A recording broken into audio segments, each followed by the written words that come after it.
walang magagalit ha. Napag-uusapan lamang natin to.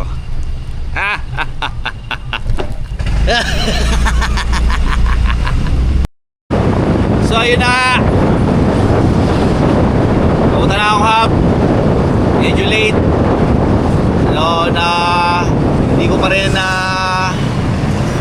kaya gumising ng sobrang aga, no. Nahihirapan pa rin ako. So isa lang ibig sabihin nun, hindi pa talaga ako nakaka-recover, no? Naghahanap pa rin ng pahinga aking katawan. So yun, sana natin dito another day, another delivery. So hindi ko na i-charge itong camera, mamaya na lang habang nagpapahiga ko. Okay, mamaya na lang ulit pag nasa area na ako, may pag-uusapan tayo. So yun, nakakalabas ko lang ng bahay. Papunta na ako sa area ngayon. So yun, siguro naman lahat tayo, no, walang nakaligtas na delivery rider dun sa sa customer na biglang nagbubukas ng parcel. Ano mo yan, ha? May mga ganyan eh. May mga ganyan tayo senaryo lahat. Siguro wala nakaligtas sa atin. Lahat tayo meron. Yung pagkaabot mo ng parcel, biglang bubuksan.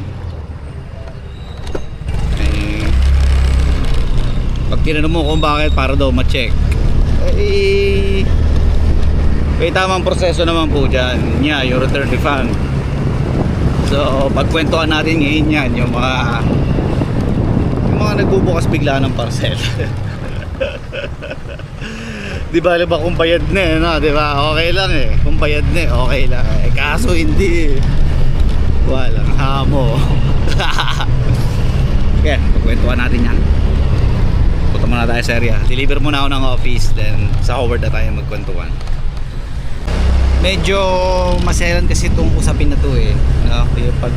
Tungkol sa pagbubukas na yun ng parcel. Kasi may mga pwedeng umalma, no?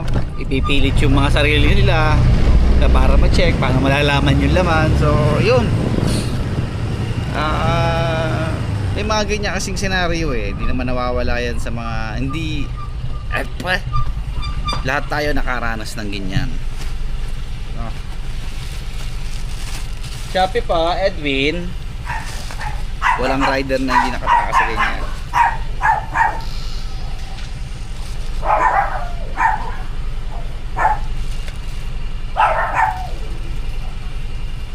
Yung tipong pagdating mo, ang unang gagawin ng customer ay ano yung kamay niya, i-extend, parang kukunin niya yung parcel.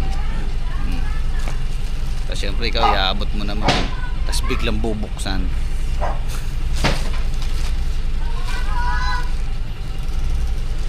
$128 po. Ano tapos? Thank you.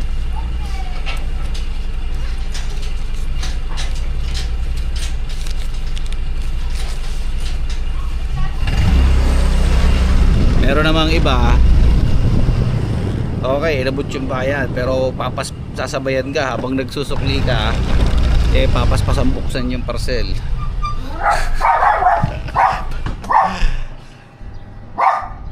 Alam ng no open policy. So sa mga hindi po nakakalam, no open policy po. Deliver muna ako. Oo, naiintindihan ko yung gusto nyong ipunto, na gusto nyo ma-check, paano nyo malalaman kung mali yung laman o mali yung pinadala kung hindi nyo bubuksan. Pero baka boss madam, meron po tayong tamang proseso dyan, no? Kung mali man yung pinadala o may damage, meron naman po tayong return refund. Gets mo? So dito na yung magiging controversial eh, yung sa SPX eh, no? Yung ROS, no? Yung unboxing. Mamaya yon, panguhuli natin yun, no? Naalala ko pa nun eh. Naalala ko pa noon, deliver ako doon sa customer. Sabi ko, Shopee po. Next time yung kamay niya. Di ako naman, inabot ko. Akala ko naman, gusto lang niya muna mahawakan yung parcel bago kumuha ng bayad. Pucha, ang ginawa, binuksan ka no. Sabi ko, ay sir, hindi po pwedeng ganyan. Sabi ko gano'n, hindi po pwedeng ganyan sir. Huwag niyo bubuksan basta-basta. Pinipilit niya na, paano ko malalaman yung laman? Paano ko malalaman tama? Sabi ko, may tamang proseso dyan. Nakikipagtalo pa. Ayaw talagang patinag noon. Eh yun yung unang-unang beses na pinagbigyan ko kasi nakakarinde. Kumbaga ayaw niya makinig. Gusto niya siya yung tama. So gusto niya muna buksan yung parcel para malaman niya kung tama yung pinadala o may damage. Sabi ko, grabe, sabi ko gano'n. Buti na lang, mura lang din, no. 100 plus ata yun. Naya ako na, taka na yung percent, sabi ko gano'n. Kung ayaw mong kunin, di ba? Parang iba daw yung nasa picture. Tinatanong ko naman, pero pwede po ba makiram yung cellphone niya para makita ko rin po kung mali nga yung pinadala. Ayaw na maibigay yung cellphone. Ayaw na maipahiram. Kawawa.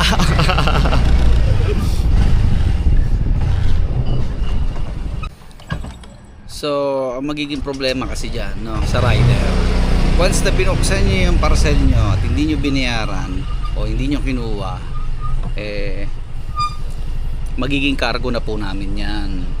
So, hindi naman po namin yan basta-basta pwede nilang i-tape ulit tapos ibabalik sa warehouse. Hindi po ganun yung nangyayari. Kami na po ang magbabayad niyan. So ito mga susunod kong sasabihin, no. Kung matalino ka naman na customer, nag-iisip ka at nakakaintindi ka, no, hindi para sa ito, no. So mga boss, madam, no, kung gagamitan po natin ang utak at konsiderasyon, no, hindi po dapat ganoon na nangyayari. So pwede nyo po itanong kung pwedeng buksan o hindi yung bigla nyo na lang wawasakin, no. So sa mga nakakaintindi at gumagamit ng utak, meron po tayong return refund, no. Kung yun in-order nyo po sa Shopee, Lazada o TikTok, pwede po yung i-return refund. O naiintindihan nyo.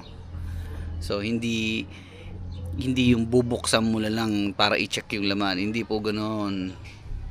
No open policy po. So yun, naiintindihan nyo na. Mamaya yun tungkol sa ROS naman. So yun na, no. Doon naman tayo sa may salitang unboxing o yung return on the spot ni SPX o ni Shopee. No, alam ko applicable lang yung kay Shopee. Shopee lang ata may ganun no. So yun yung mga chinek out mo sa Shopee, pero hindi lahat pasok doon, no. Hindi lahat po ng parcel ay pasok doon. So ayun, ako personally hindi ko sinasuggest yon, yung ROS na yan, yung return on the spot na yan, kasi nga tulad nga ng sinasabi ko, matagal po yun, matagal ang proseso noon, no, di ba? Imbis na nakaalis na ako, na-deliver ko na yung parcel, naabot ko na yung parcel sa iyo, nakaalis na, nasa ibang bahay na ako para mag-deliver sa ibang customer, nandun ako sa iyo, nag-unboxing tayo. Then pangalawa, pag nag-unbox po, no, ang alam ko, no, the best of my knowledge, no, hanggang dito lang sa pouch na to pwedeng buksan, no. Kung nakabalot pa yan sa loob, hindi na po pwede. So alanganin din, no, di ba? Pangatlo, pagdating mo sa warehouse, pag binalik namin yon, yung ROS na yon, mag-aayar pa kami. So matrabaho po talaga yung ROS unboxing na yan. So yun, pinapaliwanag ko na lang sa mga customer na, ma'am, pa-receive na lang po muna. Baka pwedeng return refund mo na lang pagka may problema o mali yung item. Naiintindihan naman nila, no, naiintindihan, kaya sige lang daw, sige kuya, kami na lang bahala ngayon, diba? Kasi lahat ng mga pangyayaring ganyan mauuwi lang sa pagkakaintindihan ng customer at ng rider. So kung hindi mo iintindihin yung pinapaliwanag ng delivery rider, eh hindi kayo magkakaayos, hindi nyo maiintindihan yung sitwasyon. So eto, kaya nga ako nandito para ipaliwanag. So yun nga, no? Ano bang thoughts nyo dito, no? May iba naman kasi, no, pag pinaliwanag, napapaliwanagan, yung iba naman hindi. So ayun nga, tulad sa JNT, sa Lazada, wala namang ganyan na unboxing. So no open policy. Kung gusto nyo i-check yung laman at ayaw nyo i-receive, bagat hindi nyo na-check yung laman, sinasuggest nila na i-cancel nyo na lang kung nagdududa ka. Para sa akin, mas mabilis yung mga ganun, no? Kung duda ka sa parcel, duda ka sa seller, cancel na natin, no? Pero ayun, kung ipipilit nyo naman yung ROS, wala namang problema, no? Wala namang problema doon, pwede naman natin gawin. Pero syempre, ayun nga, dahil nga sa matagal, hindi na rin sinasuggest ng mga rider yan. Tsaka isipin nyo, hanggang dito lang, sa labas lang na pouch lang pwede i-check. Bawal lang i-check yung nasa loob ng, kung nakabox pa yan, bawal na i-check yung nasa loob ng box. Kung nakabalot yan, bawal nyo na pong tanggalin, diba? Kaya ayun, sana naintindihan nyo, no, yung gusto kong iparating. Deliver ko na. So yun nga, no, bago ko tapusin tong video to, no, kung ano man maging problema sa delivery nyo, kung mapakikinggan nyo at iintindihin nyo yung paliwanag ng delivery rider tungkol dyan sa parcel na mali o may concern kayo, magiging maayos ang lahat, no? So yun lang naman.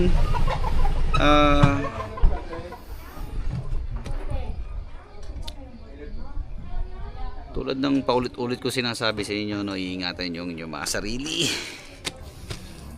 So mag-iingat kayo. So yun nga, no open policy.